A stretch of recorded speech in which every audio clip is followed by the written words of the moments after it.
Butterfly effect అంటారు చూషిర్రా? అంటే ఎన్నో ఓ తాన అయ్యేది ఇంకెన్నో తాన ఎఫెక్ట్ చూపిస్తది. అగో అచ్చం అదాని దెబ్బకు అసొంటియి మస్తయితున్నయి.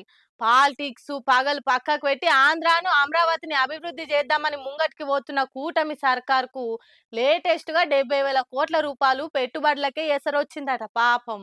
ఆదాని మీద అమెరికాల కేసు అవుడేమో గానీ తెలుగు రాష్ట్రాల పాలిటిక్స్ లో పంచాదుల కొత్త పాయింట్ దొరికినట్టు అయిపోయింది. తెలంగాణలో కార్ పార్టీలు గట్టిగానే అరుచుకునే వరకలా ఆదాని స్కిల్ యూనివర్సిటీకి ఇచ్చిన 100 కోట్ల చందా అని వెనకకి ఇచ్చేస్తున్నా అని చెప్పిండు రేవంత్ రెడ్డి. ఆ 100 కోట్లు కాదు, దావోస్ లో ఆదానితో చేసుకున్న 12,400 కోట్ల ఒప్పందాల మాట ఏంది మరి అనుకుంటా బీఆర్ఎస్ వాళ్ళు గట్టిగానే అడుగుతున్నారు. ఇక ఇది ఇట్లుంటే ఏపీలో కూటమి సర్కార్కు పెద్ద దెబ్బనే పడ్డది పోరి. సౌర విద్యుత్ ఒప్పందాల మీద అప్పట్లో పంక పార్టీ పవర్లు ఉండగా ఆదానితోని ఒప్పందాలనే వరకలా ఇదే సైకిల్ పార్టీ తరపున చంద్రాలు సార్ చంద్ర నిప్పులు గుప్పించిండు.